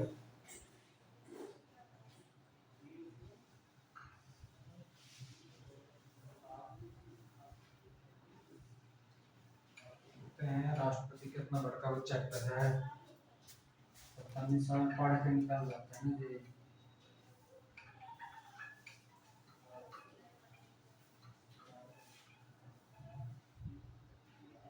ये सुन जाएगा।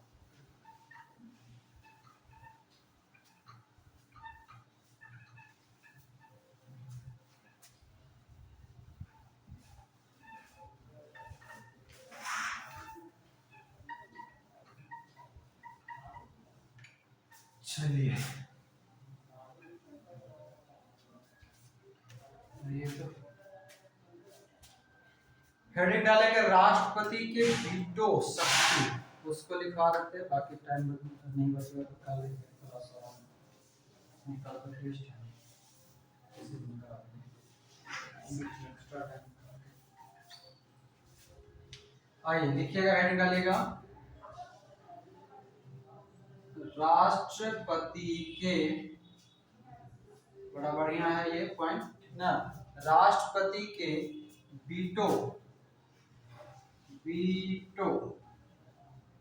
हिंदी में बोलते हैं निषेधाधिकार, रोकने वाला अधिकार, निषेध करने वाला, वीटो शक्तियां। अभी दिखेगा नहीं, कहा दिख गया। चलिए, राष्ट्रपति के वीटो निषेधाधिकार शक्तियां।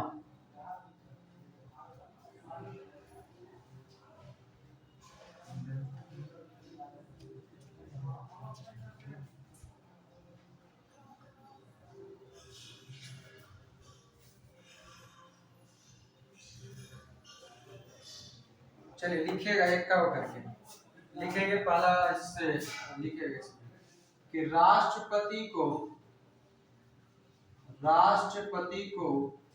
तीन प्रकार के वीटो शक्ति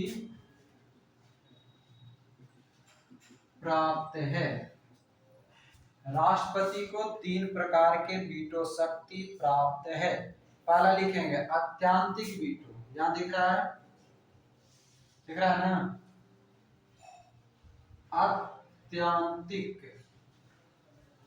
अत्यांतिक वीटो।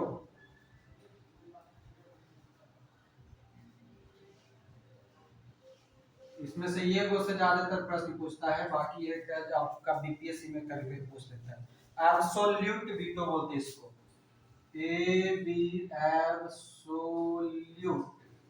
एबीएसओएलयूटी, absolute veto. क्या इंग्लिश हमको लिख दी, एब्सोल्यूट वीटो, अत्यांतिक वीटो। लिखिएगा, लिखना शुरू करें। लिखेंगे इसका मतलब डायरेक्ट डेफिनेशन लिखिए। इस वीटो के तहत, इस वीटो शक्ति के तहत, इस वीटो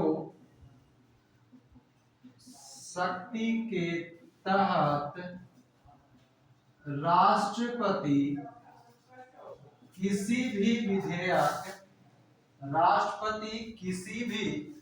विधेयक पर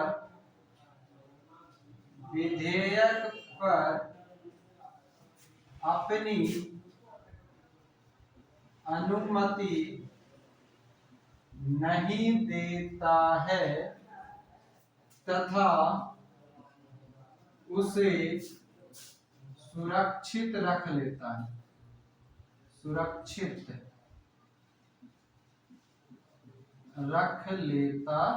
है। इस वीटो शक्ति के तहत राष्ट्रपति, पूरा दिख रहा होगा, इस वीटो शक्ति के तहत राष्ट्रपति किसी विधेयक पर अपनी अनुमति नहीं देता है तथा वह अपनी अनुमति को सुरक्षित रख लेता है, तथा उसे सुरक्षित रख लेता है, या तथा अनुमति को सुरक्षित रख लेता है। अगला दूसरा लिखिएगा। अत्यांतिक वीटो के बाद होता है निलंबनकारी वीटो। निलंबन कैसे लिखते हैं? निलंबन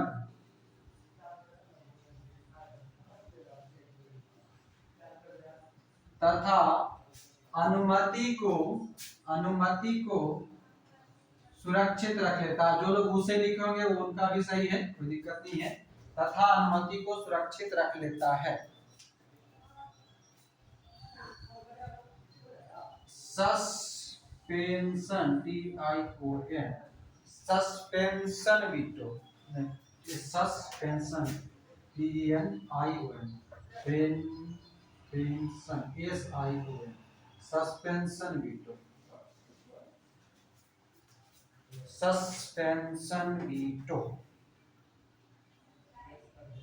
लिखिएगा।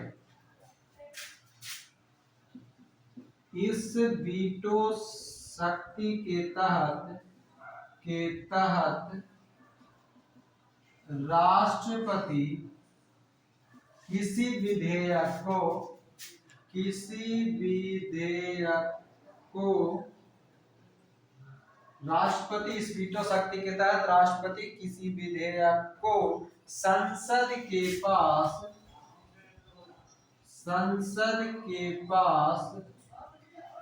पुनर्विचार, फिर से विचार करो, पुनर्विचार के लिए भेज सकता है, पुनर्विचार के लिए भेज सकता है।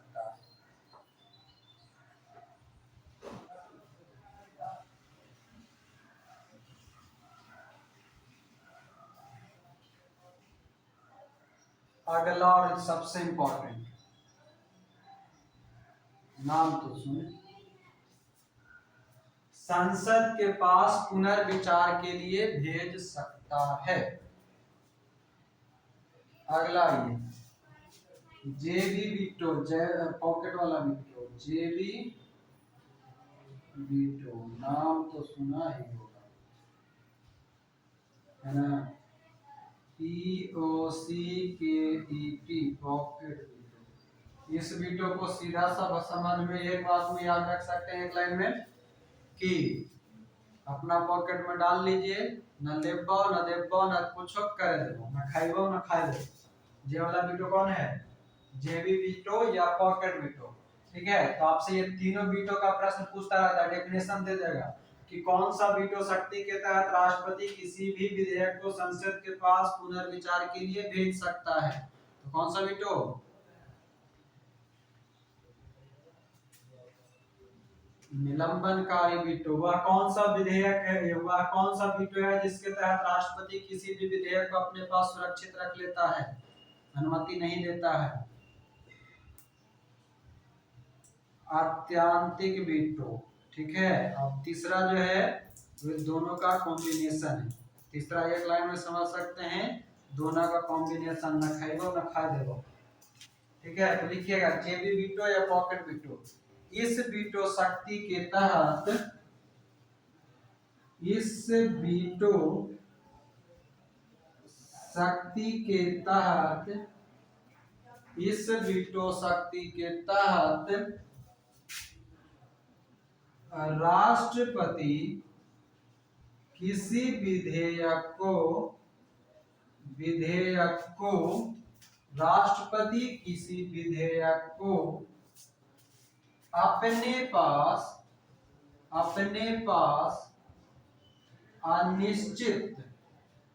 अनिश्चित काल के लिए रख लेता है। क्या करेगा? इस वीटो शक्ति के तहत राष्ट्रपति किसी विधेयक को अनिश्चित काल के लिए अपने पास रख लेता है। के लिए अपने पास यहाँ लगा लीजिएगा, सेंटेंस पूरा लगेगा अपना सा, अपने पास रख लेता है। और आगे लिखिएगा, रख लेता है अर्थात जैसा कि हम बोले न खाइबो न खाई देबो, ये वाला।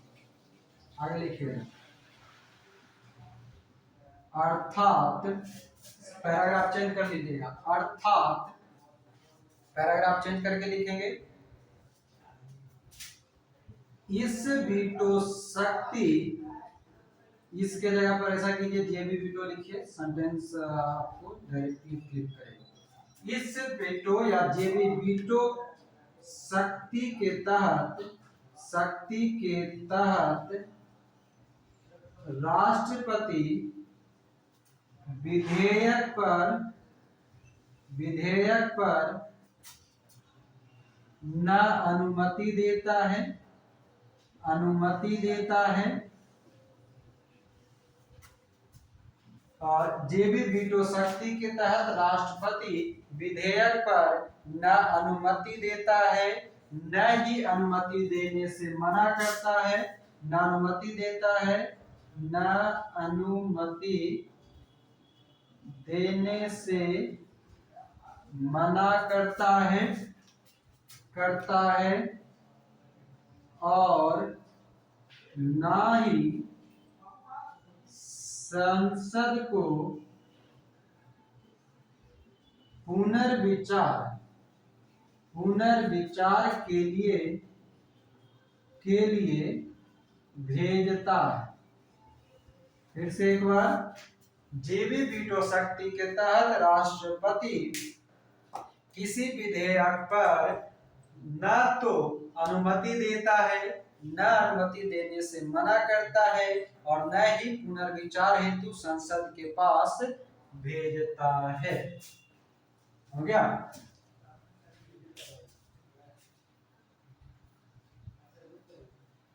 ठीक ना? मतलब ये ऐसा है कि मान लिया जाए किसी लड़की को विवाह करवाना है, ठीक है? समझिएगा, एक पॉकेट वीटो एक बार में समझ में आएगा। समझिएगा, यहाँ लिख रहे हैं। मान लिया जाए कोई लड़की है, ठीक, इसको विवाह का प्रस्ताव आया। विवाह का जब प्रस्ताव आया तो विवाह के प्रस्ताव आने के बाद लड़की जो है न विवाह के लिए हाँ कर रही है, ना ही ना कर रही है, ठीक है? और ना ही ये भी कह रही है कि ठीक है, ये लड़का का जो फोटो है, मतलब फोटो को जो आता है ना, जो फोटो है उसको फिर से भेज रही है कि ठीक है, ये वाला फोटो नहीं, दूसरा फोटो भेज। क्या? ना वो लड़की हाँ कर रही है शादी के लिए, ना वो लड़की ना कर रही है शादी के लिए, और ना ही जो फोटो आया है लड़का का उसको भेज रही है लड़का के पास कि ये वाला फोटो नहीं, ये वाला तो फिल्टर लगा हुआ है। कौन सा फिल्टर आता है ना जी, कैमरा वाला, कुछ भी चीज का फिल्टर का नाम बताइए ना, कुछ पता? बड़ा बढ़िया बढ़िया फिल्टर आता है, जो भी है फिल्टर वाला, जो एकदम काला वाला जो रहता है, ब्लैक वाला, वो भी व्हाइट हो जाता है, वैसा वाला फिल्टर लगा हुआ है, ठीक है? तो ये लड़की क्या करती, ये भी नहीं कहती कि फिल्टर किया हुआ फोटो एकदम ओरिजिनल फोटो भेजो, तो एकदम जैसे कि तैसे लड़कियां जो है वो छोड़ देती है, उसको क्या कहेंगे? Pocket veto. और उससे भी ना हो तो लड़कियां जो है, इसका कहीं और सेटिंग है, इसका बॉयफ्रेंड है, दोनों कमिटमेंट कर चुका है कि हम तुमसे ही शादी करेंगे, मगर जैसे ही पता चला लड़की के घर वाला को, तो लड़की के घर वाला ने एक नया लड़का ला के दिया, दूसरा लड़का ला के दिया, तो लड़की जो है न इसको हाँ कर रही है, न इसको ना कर रही है, और न ही लड़का को भी रिजेक्ट कर रही है, यानी कि हमको ना ही तीसरा लड़का खोज रही है, न पहले का बॉयफ्रेंड को मना कर रही है, न नयिका को मना कर रही है, और न ही तीसरा खोज रही है। तो ऐसा वीटो को हम क्या कहेंगे? पॉकेट वीटो कहेंगे। पॉकेट वीटो समझ में आ गया? समझ में आ गया। बाकी तीन भी उसी प्रकार से है, तीनों पहले एक बार हम आपको सेंटेंस में समझा देते हैं, उसके बाद फिर इस पर भी कुछ बता देंगे ताकि वो हमेशा के लिए याद रहे। आइए एक बार फिर से समझते हैं इसको, कुछ नहीं है, सिंपल सा है, और एक बार आपको कहानी सुना देंगे, समझ में आ जाएगा। पहला जो है, हम जानते हैं कि राष्ट्रपति को 3 प्रकार के वीटो शक्ति दिया गया। राष्ट्रपति के 3 प्रकार के वीटो शक्ति में सबसे पहला हमारा होता है अत्यंतिक वीटो। अत्यंतिक वीटो को हम कहते हैं एब्सोल्यूट वीटो। इसके तहत होता यह है कि राष्ट्रपति जो है किसी भी विधेयक पर अपनी अनुमति नहीं देता, मतलब वो राजी नहीं होता है, ऐसे विधेयक को वो अपने पास ही सुरक्षित रख लेता है, उसे हम अत्यंतिक वीटो कहते हैं। दूसरा है होता है हमारा निलंबनकारी वीटो, यानी कि सस्पेंशन, ठीक है? सस्पेंशन वीटो मतलब कोई भी विधेयक जो होगा उसको राष्ट्रपति संसद के पास पुनर्विचार के लिए, मतलब कि फिर से इस पर विचार करके लेकर आओ, अभी ये पूरा नहीं है। और तीसरा और सबसे इंपॉर्टेंट वीटो, जो कि अक्सर हमसे प्रश्न पूछा जाता है, इसको आप स्टार मार्क करके याद रख लीजिएगा, जेबी वीटो और पॉकेट वीटो। जेबी वीटो को ही हम पॉकेट वीटो कहते हैं, जिसके तहत राष्ट्रपति किसी भी विधेयक को अनिश्चित काल के लिए अपने पास रख लेता है। अनिश्चित काल के लिए मतलब कि हम कुछ इसमें बोलवे नहीं करेंगे, ठीक है? हम इसमें कुछ बोलवे नहीं करेंगे, कोई जवाब नहीं देंगे। इसी को और अन्य भाषा में अगर हम समझें तो कहता है कि राष्ट्रपति किसी विधेयक पर न अनुमति देता है, न अनुमति देने से मना करता है, और न ही संसद को पुनर्विचार के लिए भेजता है। ऐसा वीटो को हम पॉकेट वीटो के नाम से जानते हैं। और इससे संबंधित एक प्रश्न आपसे पूछा जाता है, वो लिख लीजिएगा, भारतीय डाक संशोधन विधेयक लिखिएगा। इसका उदाहरण स्वरूप जेबी वीटो का उदाहरण लिखिए, एग्जाम्पल जो सबसे कड़ा है और जो प्रयोग किया गया, लिखिएगा। ज्ञानी जैल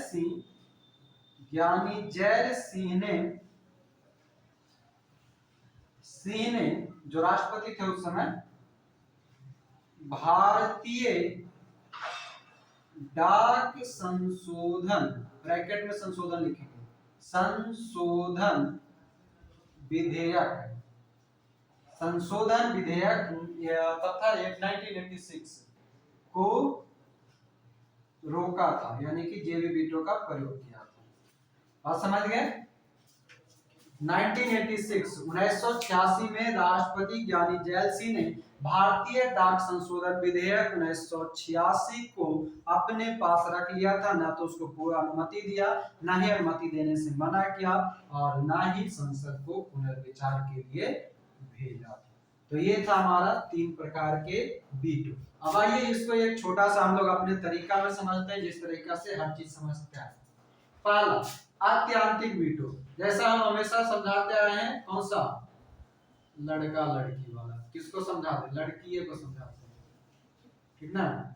एक लड़की है, ठीक है, लड़की जो है, इसको आया शादी का प्रस्ताव, शादी का प्रस्ताव आया, लड़की का कहीं सेटिंग और है, इसलिए जो प्रस्ताव आया उस प्रस्ताव को, यानी कि जो लड़का आया, लड़का को अनुमति नहीं देगा तो कौन सा वीटो? बोलिए।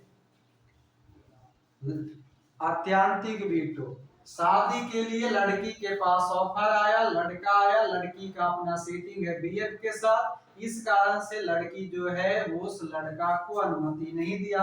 आत्यांतिक वीटो, एब्सोल्यूट वीटो। दूसरा जो हमारा वीटो होता है उसको समझिएगा, तो कहता है कि जो लड़का का फोटो, यानी कि जिस लड़का से विवाह करने का बात आया है, अभी या तो इसमें जो है लड़की का कहीं चक्कर नहीं है, कहीं चक्कर नहीं है, लड़की सीधा साधा घर की है ना, संस्कारी है, तो लड़की का कहीं कोई चक्कर नहीं है। लड़का का फोटो आया तो लड़की को फोटो पसंद नहीं पड़ा, तो उसने क्या कहा कि नहीं, हमको लड़का का दूसरा फोटो भेजो, तब हम विचार करेंगे, यानी कि पुनर्विचार करना। और जब पुनर्विचार किया जाएगा तो कैसा वीटो? निलंबनकारी वीटो। और तीसरा जो हमारा वीटो है, जो सबसे फेमस वीटो और सबसे जटिल वीटो है, वो है कि किसी लड़की का पहले से ऑलरेडी उसका बॉयफ्रेंड है, यानी कि सेटिंग होने के कारण इसके पास शादी का प्रस्ताव आया, प्रस्ताव आने के बाद जो लड़का आया, लड़का को वो ना तो हाँ कर रही है, ना अपने बॉयफ्रेंड को ना कर रही है, ना तो लड़का को ही बोल रही है कि हम तुमसे शादी नहीं करेंगे, और ना ही अपने जो बॉयफ्रेंड है उसको भी बोल रहा है कि हम तुमसे करेंगे या नहीं करेंगे, यानी कि बॉयफ्रेंड भी लड़का हुआ है, इधर नया लड़का भी लड़का हुआ है, और ये दोनों के चक्कर में जो है ना तो इसका काम हो रहा है, ना इसका काम हो रहा है, इसी को लेकर के, और ये फिर ना तो इस लड़का को ही रिजेक्ट कर रही है, यानी कि पुनर्विचार के लिए पुनः भेज रही है, ना ही ये काम कर रही है, ना ही इसको हाँ कर रही है, ना ही इसको ना कर रही है। ऐसा वीटो को हम क्या कहेंगे? जेबी वीटो कहेंगे, है ना? तो उम्मीद करेंगे ये वीटो अब आप कभी नहीं भूलने वाले हैं। जब भी आपसे प्रश्न पूछेगा एग्जाम में, आप अपने तरीका से इसको अब बना सकते हैं। जिनको डायरेक्ट ये डेफिनेशन याद नहीं रहेगा, खुद को इमेजिन कीजिएगा, इस जगह पे लड़का को इमेजिन कीजिएगा, लड़की को इमेजिन कीजिएगा। लड़का के पास प्रस्ताव आया तो अपनी गर्लफ्रेंड को नहीं छोड़ेगा, ठीक है, तो अनुमति नहीं देगा, नहीं लड़की। लड़का के पास कोई लड़की आई, लड़की आ गई काली, तो गोरी लड़की के लिए पुनर्विचार के लिए भेज देगा, निलंबनकारी वीटो। और अगर लड़का जो है उसका कहीं ऑलरेडी गर्लफ्रेंड है, उसको भी नहीं छोड़ सकता, और नई वाली को भी लाने से मना नहीं कर सकता, और ना ही उस पर पुनर्विचार कर सकता है, यानी कि बीच में जो फंस जाए उसे हम क्या कहते हैं? जेबी वीटो कहते हैं। क्लियर है? तो हमारा ये पूरा कंप्लीट है। हाँ बोलिए।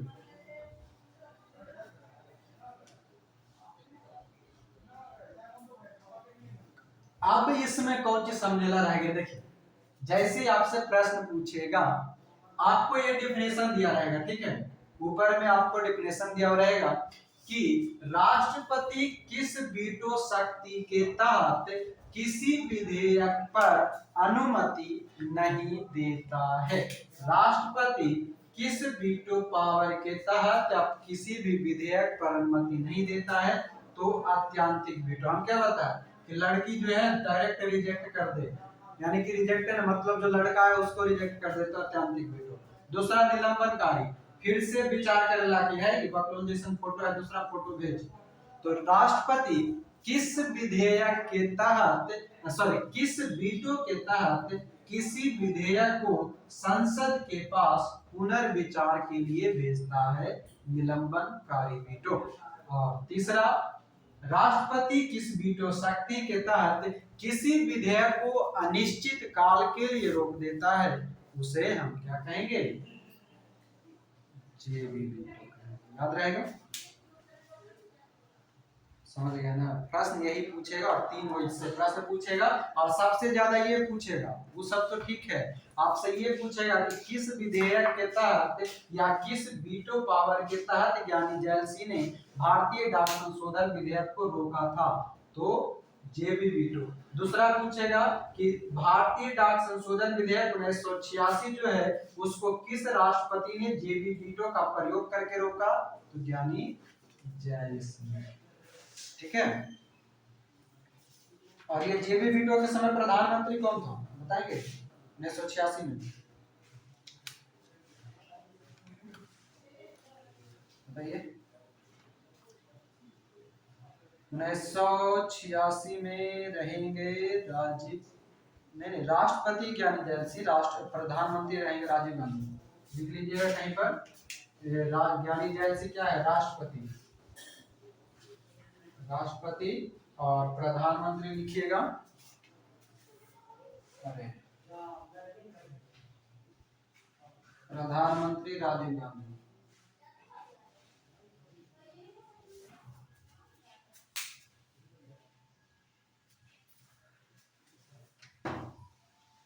लिख लिए? चलिए, लाइन भी कट गया और हम लोग का टॉपिक भी खत्म हो गया है। इसको यहीं पर रखेंगे, बाकी क्लास अगले दिन अगले क्लास में। अभी के लिए सबको धन्यवाद।